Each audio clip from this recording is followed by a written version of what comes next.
Assalamualaikum warahmatullahi wabarakatuh.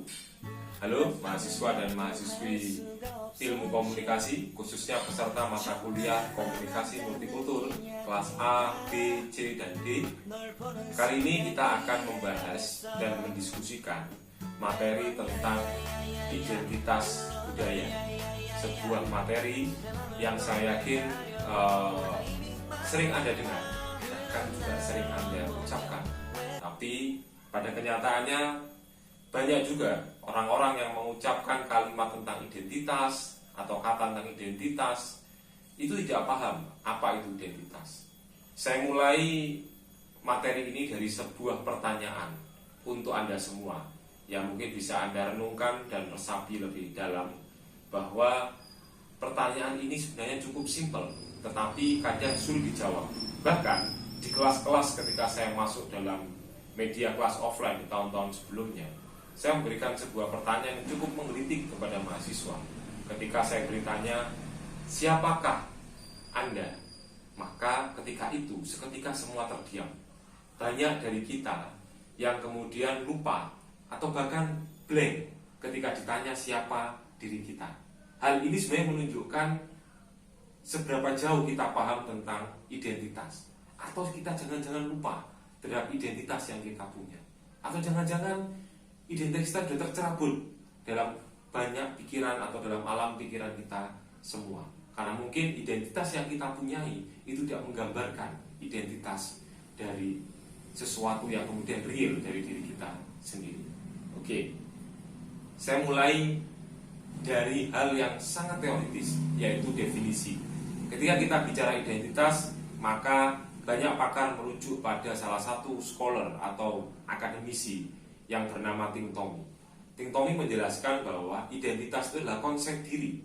Ini keywordnya, konsep diri yang direfleksikan atau gambaran diri bahwa kita berasal dari keluarga, gender, budaya, etnis, dan proses sosialisasi individu. Identitas pada dasarnya merujuk pada pandangan reflektif mengenai diri kita sendiri ataupun persepsi orang lain mengenai gambaran diri kita. Sekali lagi, kata kuncinya adalah konsep diri yang direfleksikan atau gambaran diri bahwa kita berasal dari mana. Inilah yang kemudian lupa, inilah yang kemudian hilang ketika saya tanya tentang hal seperti itu. Kemanakah identitas itu? Ataukah Anda sudah asik dalam dunia-dunia yang penuh dengan identitas palsu, false identity? Saya nggak tahu apakah itu Anda rasakan atau tidak hari ini. Kemudian ada juga yang mengatakan, salah seorang sosiolog yang cukup terkenal yaitu Anthony Giddens, dia mengatakan bahwa identitas diri itu sebagai proyek. Di sini identitas itu adalah cara berpikir tentang diri kita yang berubah dari situasi ke situasi yang lain menurut ruang dan waktunya.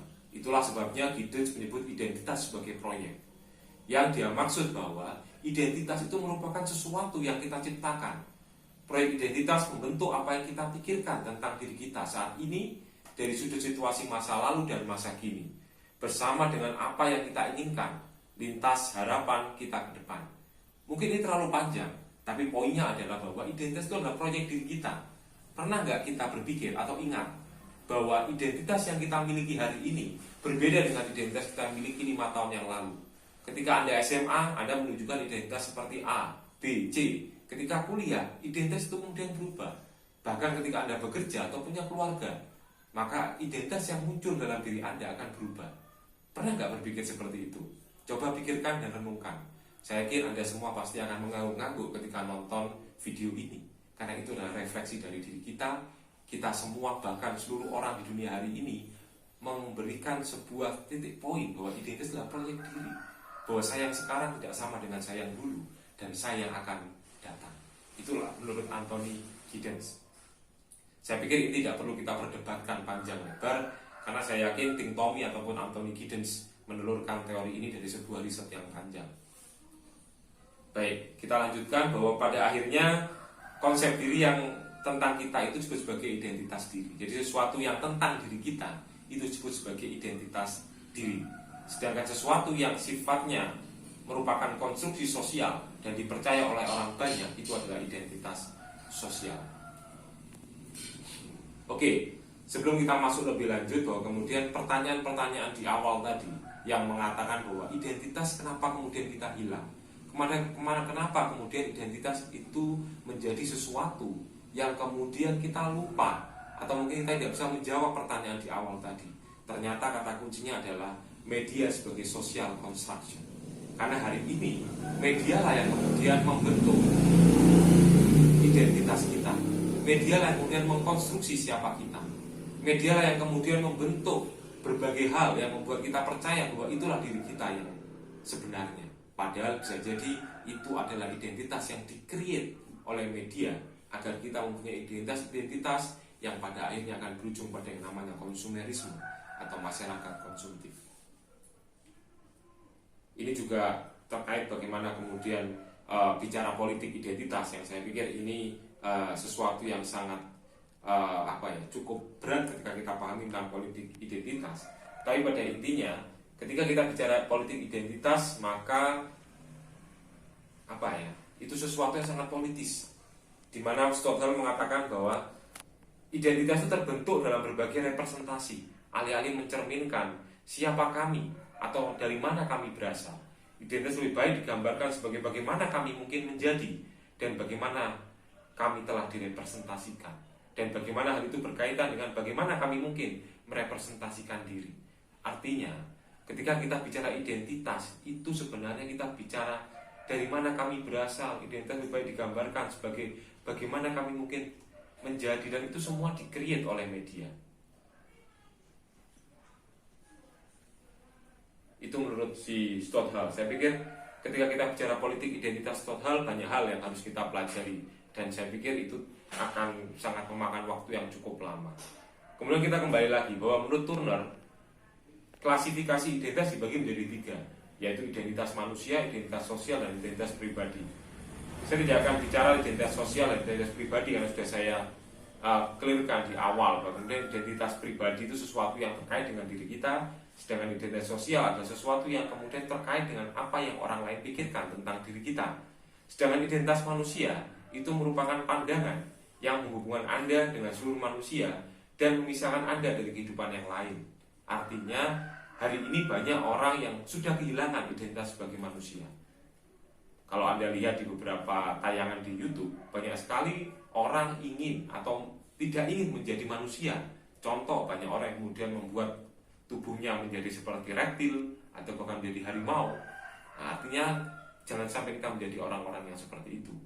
Buatlah kita menjadi manusia yang real supaya kita punya identitas sebagai manusia.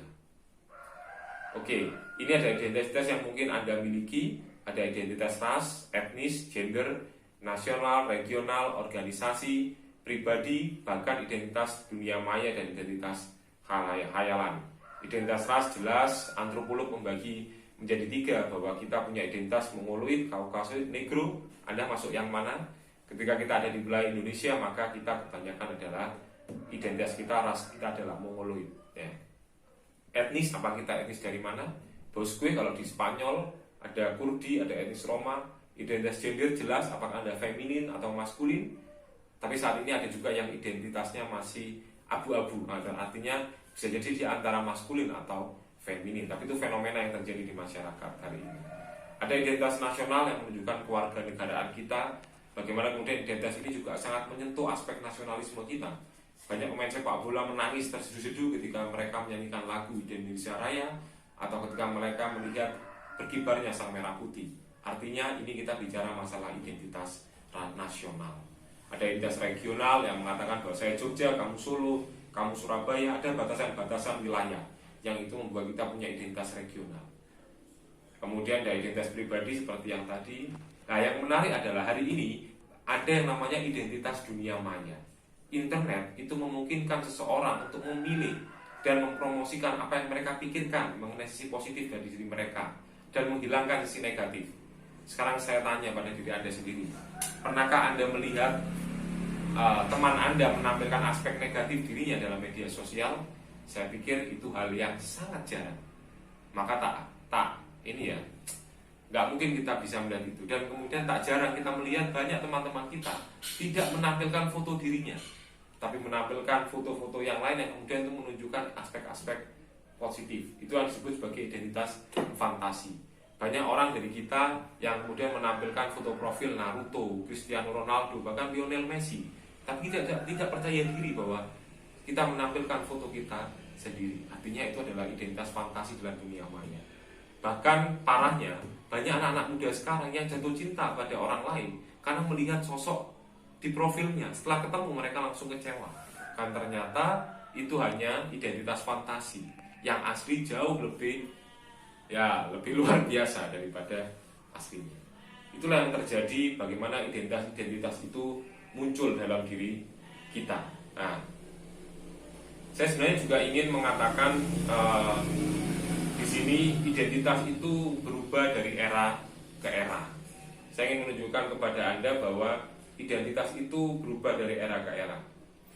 Kita mulai dulu bagaimana kemudian identitas itu berubah dalam konteks perempuan. Ini bisa saya tunjukkan di sini.